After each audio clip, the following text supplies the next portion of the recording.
नमस्ते भाइयों। अभी सर्दियों का मौसम स्टार्ट होने वाला है और कुछ ही दिनों में दिसंबर और जनवरी भी आने वाला है। तो अगर आपकी शादी हो गई है तो भाभी जी की एक फरमाइश तो आपके पास आने ही वाली है, चलो जी शिमला घूम के आते हैं। अब तो वहाँ पर बर्फ भी पड़ने वाली होगी ना। या अगर आपकी शादी नहीं हुई है तो गर्लफ्रेंड्स को भी शिमला बुरा नहीं लगता। लेकिन ऐसी फरमाइश आने के बाद आपको अपनी जेब से कम 60 से 70 हजार रुपए जाते हुए जरूर दिख जाते हैं। लेकिन जाना तो पड़ेगा ही, क्योंकि जिसकी वाइफ खुश उसकी लाइफ खुश। तो अब आप गाड़ी में अपना सामान डालते हैं और दुखी मन से हंसते हुए शिमला घूमने के लिए निकल जाते हैं। लेकिन कुछ किलोमीटर चलने के बाद आपके पास एक एसएमएस आता है कि डिविडेंड का 1,20,000 रुपए आपके अकाउंट में आ गए हैं। अब तक जो आप दुखी मन से हंस रहे थे, इस मैसेज को देखने के बाद अब आप सुखी मन से हंसना शुरू करते हैं और अपने शिमला की ट्रिप को एक्चुअल में एंजॉय करते हैं, क्योंकि शिमला की ट्रिप के लिए जो पैसे चाहिए थे अब वो आपके पास अकाउंट में आ चुके हैं। तो इस वीडियो में हम बात करेंगे कि स्टॉक मार्केट से कैसे एक रेगुलर इनकम कमाई जा सकती है, डिविडेंड इन्वेस्टिंग क्या है, कैसे डिविडेंड स्टॉक्स को चूज किया जाता है।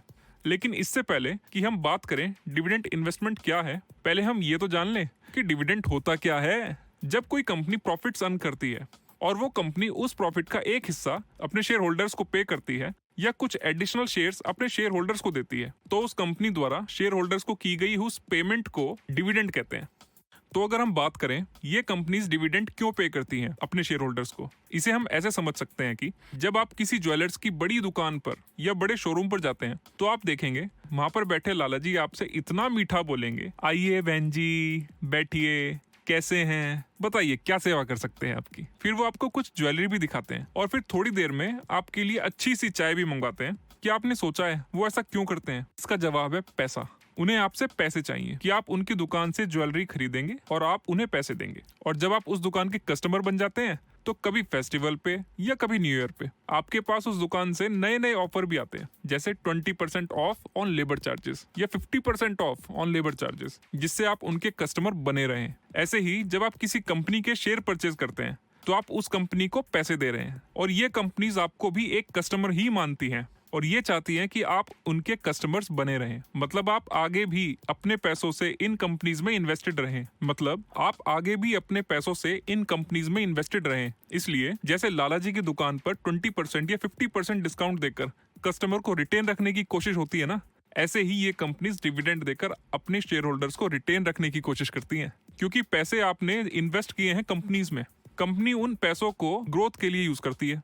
लेकिन अगर यही पैसा अगर इन कंपनीज को बैंक से लोन लेना पड़ता तो उन्हें उस पर इंटरेस्ट भी देना पड़ता। और इन एनी केस अगर लॉस हो जाए या कंपनी डूब जाए तो भी बैंक को पैसे देने पड़ते। लेकिन शेयर होल्डर से पैसे लेने में ऐसा नहीं होता। इसमें ना तो कोई इंटरेस्ट देना पड़ता है और ना ही पैसे वापस करने पड़ते हैं अगर बिजनेस डूब जाए तो अगर हम बात करें कंपनीज को यहाँ बेनिफिट है शेयर होल्डर से पैसे लेने में, लेकिन यहाँ शेयर होल्डर्स भी प्रॉफिट में रहता है अगर सही स्टॉक में इन्वेस्ट किया हो तो।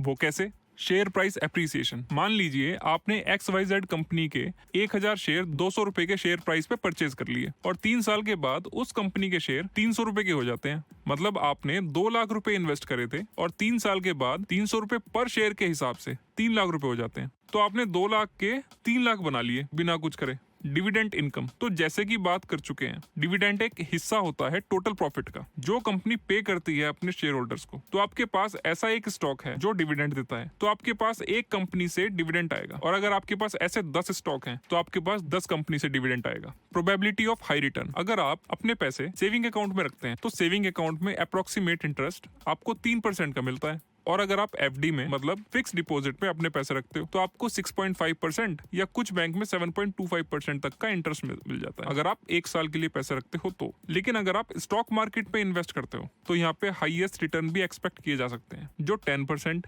20%, 50% और 100% भी हो सकते हैं। लेकिन हर चीज का एक प्राइस होता है, तो वो यहाँ भी है। अगर यहाँ हाई रिटर्न की पॉसिबिलिटी है तो यहाँ लॉस की भी पॉसिबिलिटी है। आपकी इन्वेस्टमेंट डीवैल्यू भी हो सकती है। Large capital is not mandatory. अगर आप प्रॉपर्टी लेते हैं तो वो काफी हद तक सिक्योर इन्वेस्टमेंट होती है, लेकिन वहाँ आपके पास एक बड़ा अमाउंट होना चाहिए इन्वेस्टमेंट करने के लिए, जो 20 लाख, 30 लाख या उससे भी बड़ा अमाउंट हो सकता है। और सेम चीज गोल्ड में भी होती है, वहाँ भी आपको 20,000 या 30,000 तो एटलीस्ट चाहिए ही इन्वेस्ट करने के लिए। लेकिन स्टॉक मार्केट में अगर किसी शेयर का प्राइस 50 रुपए है तो आप 50 रुपए से भी इन्वेस्टमेंट स्टार्ट कर सकते हो। Benefits of dividend. Number 1, passive income. मतलब डिविडेंड की फॉर्म में पैसे कमाने के लिए आपको बस डिविडेंड देने वाले अच्छे स्टॉक्स में इन्वेस्ट करना है और फिर आपको कुछ भी नहीं करना है। Second, dual benefit. आपने जिस भी डिविडेंड देने वाली कंपनी में इन्वेस्ट किया हुआ है, आपको एक बेनिफिट तो ये है कि आपको डिविडेंड मिलेगा, और दूसरा बेनिफिट ये है कि आपने जो पैसा इन्वेस्ट किया हुआ है उसकी वैल्यू भी तो बढ़ेगी अगर शेयर प्राइस बढ़ता है तो। Different strategies of companies. जितनी भी कंपनीज स्टॉक मार्केट में रजिस्टर्ड होती हैं, वो इन दोनों में से किसी एक स्ट्रेटजी को फॉलो करती ही है। Number 1, growth strategy. यहाँ कंपनीज की फर्स्ट प्रायोरिटी सेल्फ ग्रोथ ही होती है। अगर किसी कंपनी ने 100 करोड़ का नेट प्रॉफिट अर्न किया है तो कंपनी उस पूरे 100 करोड़ के नेट प्रॉफिट को अपनी ग्रोथ में लगाती है, जैसे अपनी प्रोडक्शन फैसिलिटीज बढ़ाने के लिए, एक्सपेंशन में, न्यू प्रोडक्ट डेवलपमेंट में, या फिर लॉन्चिंग में, नए मार्केट में एंटर करने के लिए। जब किसी कंपनी की सेल्स बढ़ेगी तो प्रोडक्शन बढ़ेगी, तो फिर प्रॉफिट भी बढ़ेंगे और फिर शेयर प्राइस भी बढ़ेगा। Second, sharing strategy. ये कंपनीज अपने शेयर होल्डर्स की वैल्यू करती है, इसलिए जो भी उनका नेट प्रॉफिट होता है ये उसका एक पोर्शन डिविडेंड की फॉर्म में अपने शेयर होल्डर्स को पे करती है। तो क्या सभी कंपनीज डिविडेंड पे करती हैं? आंसर है नहीं।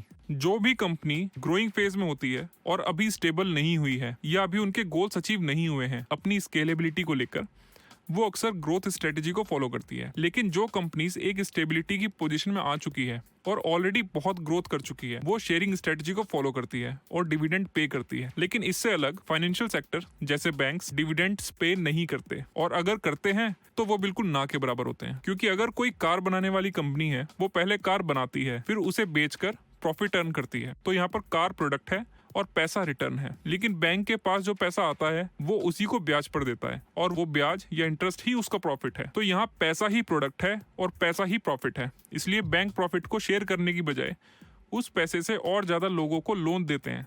ऐसी बहुत सी कंपनीज हैं जो डिविडेंड देती हैं, लेकिन हंड्रेड्स और थाउजेंड्स ऑफ कंपनीज में से हम कैसे पहचानें कि कौन सी कंपनी ज्यादा अच्छा डिविडेंड देती है? इसके लिए 2 टर्म है, डिविडेंड पे आउट रेशो और डिविडेंड यील्ड। तो डिविडेंड पे आउट रेशो हम इसे ऐसे समझते हैं कि एक एक्स कंपनी है जिसका नेट प्रॉफिट 50 करोड़ है, और अब कंपनी की हायर मैनेजमेंट ये डिसाइड करती है कि वो अपने शेयर होल्डर्स को 5 करोड़ का डिविडेंड पे करेगी, तो इस कंपनी का डिविडेंड पे आउट रेशो हुआ 10%। Dividend yield.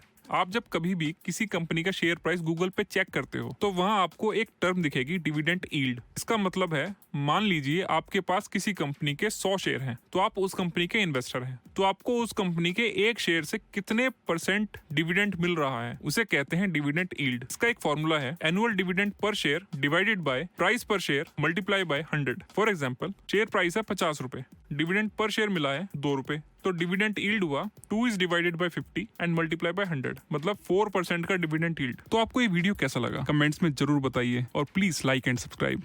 Look over.